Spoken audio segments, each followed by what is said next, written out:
Okay, so I'm going to start off with saying I probably need to do a rework on the name. It's been a week of doing part 2, and it's become clear that keeping it as labeled 30 Days to Change part 2 isn't exactly getting the right feeling across. And I'm having a lot of people make comments that I'm never going to see results if I only do 1 month and et cetera, which I find really funny to be commented on a video named day 34 because last time I checked, no months had 34 days in it, but that's okay. It is what it is. So I think it's time to rework things and label it a bit more clearly or just slightly different. So if you're new, I have been doing 30 Days to Change, which is my version of working up to 75 hard.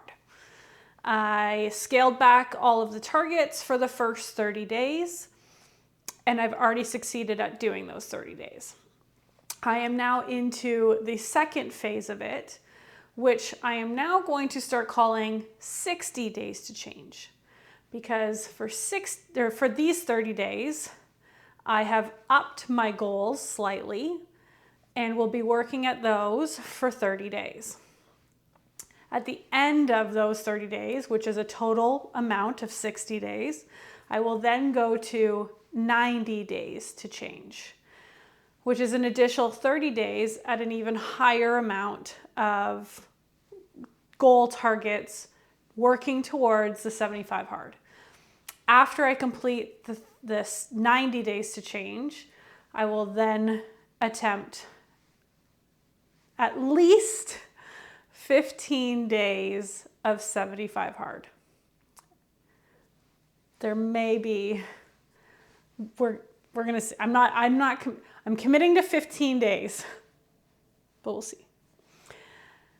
So instead of calling it 30 Days to Change, 30 Days to Change part 2, and 30 Days to Change part 3, from this point forward, we're going to start calling it the current phase that I'm on, 60 Days to Change.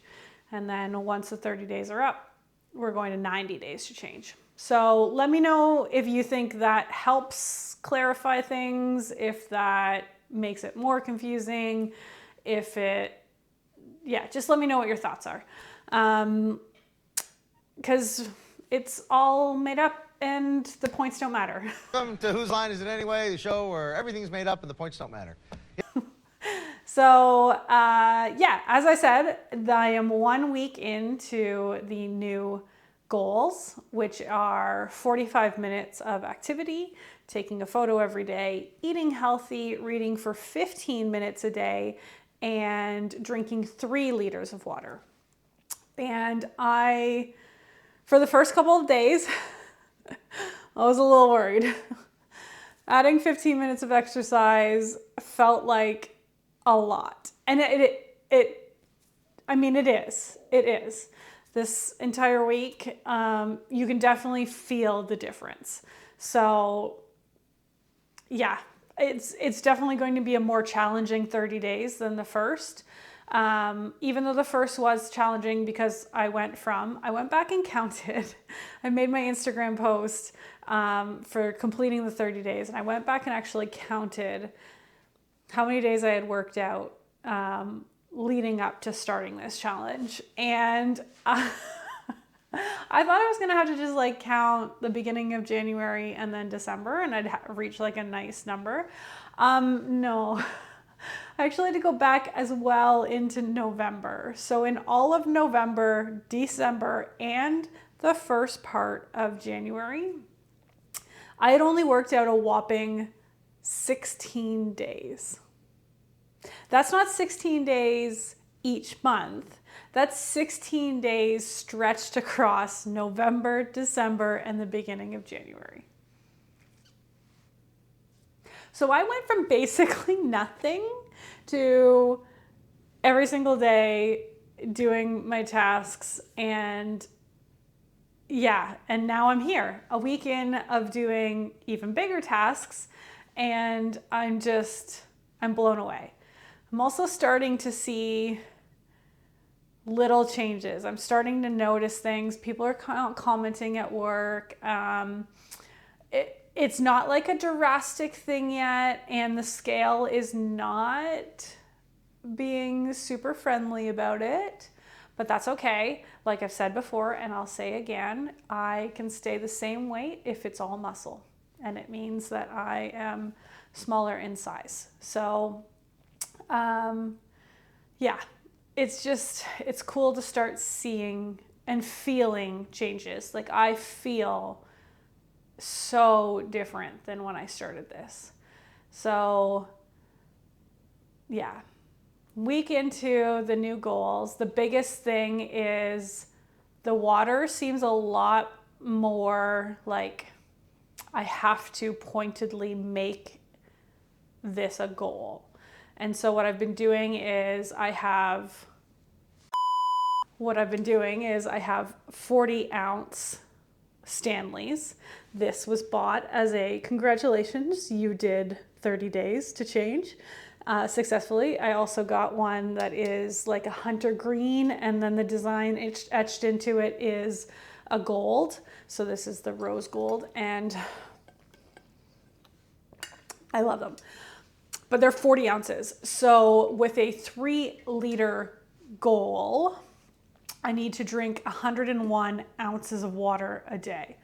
So I do 2 of these, and then I have a 30-ounce one that I take to work that has like the folding straw lid. So it's actually water, that was a dangerous hand signal. Watertight, so it doesn't leak. So I can put it in my backpack and it's fine. So I take that to work, and I make sure that I do at least one of those, which gets me to 100. And then, yeah, I end up having like 1.5 to 2 of the 30 ounces at work, or I've had, a little bit more of this. I'll fill one of these up before the drive home from work so that I'm sipping on it on the way home, kind of thing. So I'm definitely like exceeding my water goal, but it is like a conscious, like, okay, make sure you're finishing one of these before and during your workout, one of them on your way to work, and then 1 to 2 while at work. And then days off from work are even more of an effort because I don't have that scheduled structure. So the water goal is definitely more intense this time around than the 2 liters.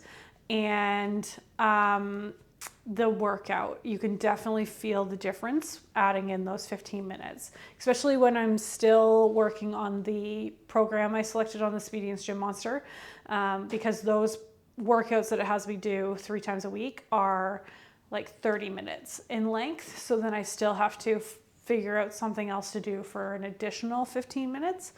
But it's been good.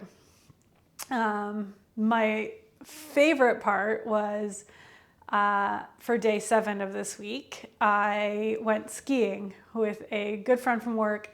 We haven't seen each other in a while. Our schedules just haven't lined up. And I haven't been skiing since 2018 season.